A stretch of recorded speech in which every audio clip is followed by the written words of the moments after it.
Buenas tardes y muy feliz Día de la Virgen. Probablemente para muchos de nosotros sea también el aniversario de nuestra primera comunión. Era una fecha muy elegida hace muchos años. Entonces recordar a la Inmaculada Concepción nos trae un poquito también a la memoria nuestros tiempos de inocencia en la niñez. El pasaje que nos ofrece la liturgia de hoy está al comienzo del Evangelio según San Lucas, en el capítulo 1. El ángel Gabriel fue enviado por Dios a una ciudad de Galilea llamada Nazaret, a una virgen que estaba comprometida con un hombre perteneciente a la familia de David llamado José. El nombre de la virgen era María. El ángel entró en su casa y la saludó diciendo: Alégrate, llena de gracia, el Señor está contigo. Al oír estas palabras, ella quedó desconcertada y se preguntaba qué podía significar ese saludo. Pero el ángel le dijo: No temas, María, porque Dios te ha favorecido. Concebirás y darás a luz un hijo y le pondrás por nombre Jesús. Él será grande y será llamado Hijo del Altísimo. El Señor Dios le dará el trono de David, su padre, reinará sobre la casa de Jacob para siempre y su reino no tendrá fin.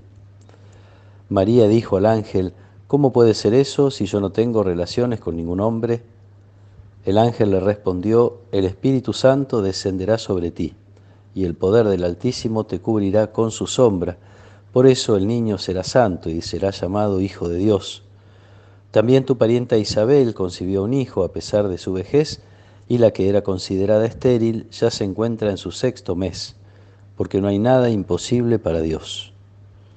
María dijo entonces: Yo soy la servidora del Señor, que se haga en mí según tu palabra. Y el ángel se alejó.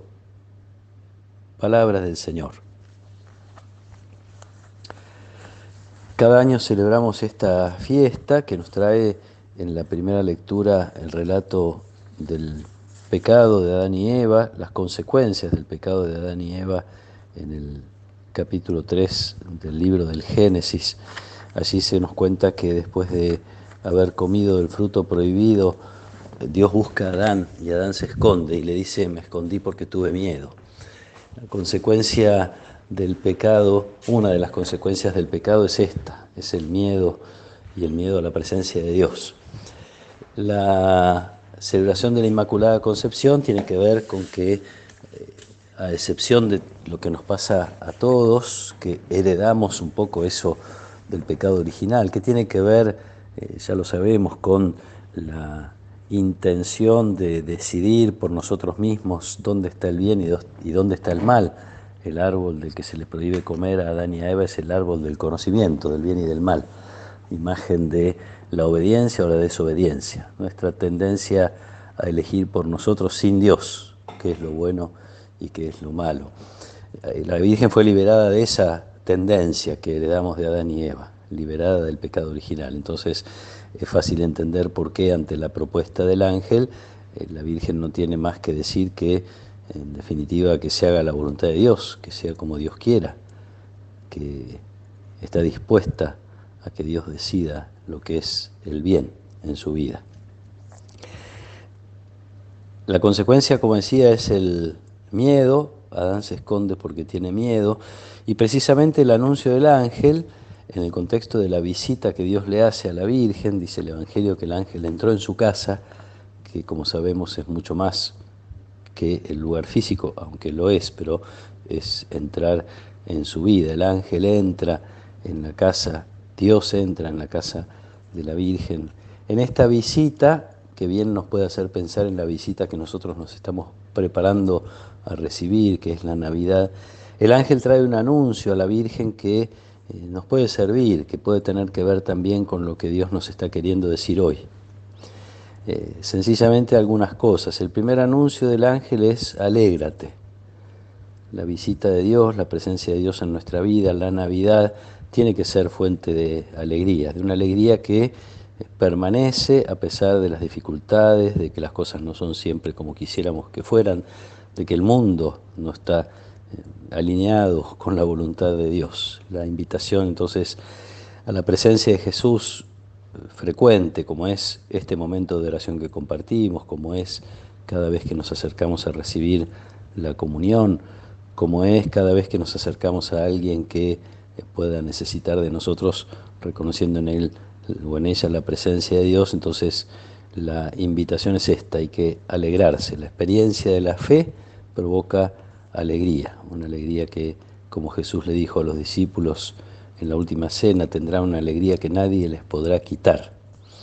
Sigue a este anuncio el segundo, que es no temas, vinculado a esto que recién comentaba del miedo. No temas. Tenemos muchos temores, sin duda, tenemos temores, y todos justificados. Tenemos temores vinculados a lo que fue la pandemia o lo que pueda pasar con la pandemia. Tenemos temores respecto de la guerra o las guerras en el mundo, temores respecto de la falta de cuidado de la naturaleza, tenemos temores respecto de muchas enfermedades, de la política, de lo que va a pasar en nuestro país, etcétera. Estamos llenos de temores, y a la luz de este pasaje uno puede recordar cuántas veces en el Evangelio la invitación es: no temas, no tengan miedo, esto que le pasó a Adán.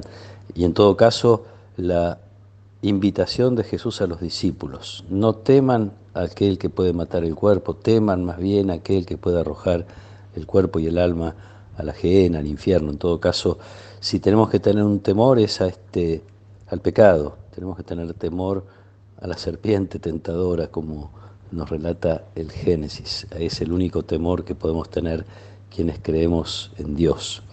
Alégrate, no temas, el Señor está contigo. Linda expresión para prepararnos para la Navidad.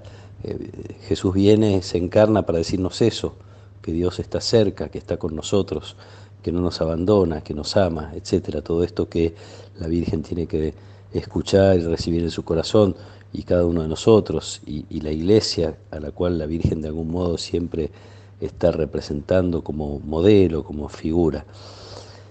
Todo esto conduce no solo al abandono, al deseo de que se haga la voluntad de Dios, sino a esta promesa que de algún modo también nos toca a nosotros: concebirás y darás a luz. Parece medio raro, pero hay que recordar que San Agustín, en alguna de sus reflexiones, dice que la Virgen concibe primero en su corazón y después en su seno. Quiere decir que en un punto estamos todos llamados a esta misma experiencia. Darás a luz un hijo, concebirás. Es eso lo que puede suceder en la Navidad. Podemos dar a luz a Jesús en nuestra vida, podemos llevar la luz de Jesús a nuestra familia, a nuestra sociedad. Hay tantas maneras de hacer que Jesús vuelva a nacer en esta Navidad y muchas otras veces a lo largo de nuestra vida. Una experiencia muy linda la de la Virgen, y una invitación muy linda que nos propone Lucas con esta recreación que hace creativamente, inspirado por Dios, pero creativamente, esta descripción o este relato que hace Lucas respecto de la visita de Dios a través del ángel a la Virgen, para quienes nos preparamos a recibir a Jesús en la Navidad. Alégrate, no temas, el Señor está contigo, darás a luz. Y ojalá nuestra respuesta una y otra vez sea: que se haga en mí según tu palabra, sabiendo que no hay nada imposible para Dios, que todos nuestros proyectos de presencia de Dios en nuestra vida son posibles si nos abrimos a su Espíritu, a que Él descienda sobre nosotros, nos haga fecundos en la fe. Que el Señor nos acompañe en esta tarde, que por intercesión de la Virgen podamos tener estas experiencias de la presencia de Dios en nuestra vida y traer al mundo a Jesús una y otra vez, para que otros puedan encontrarlo, conocerlo y acercarse a Él. Que nos acompañe la protección y la bendición de Dios Todopoderoso, del Padre y del Hijo y del Espíritu Santo. Amén.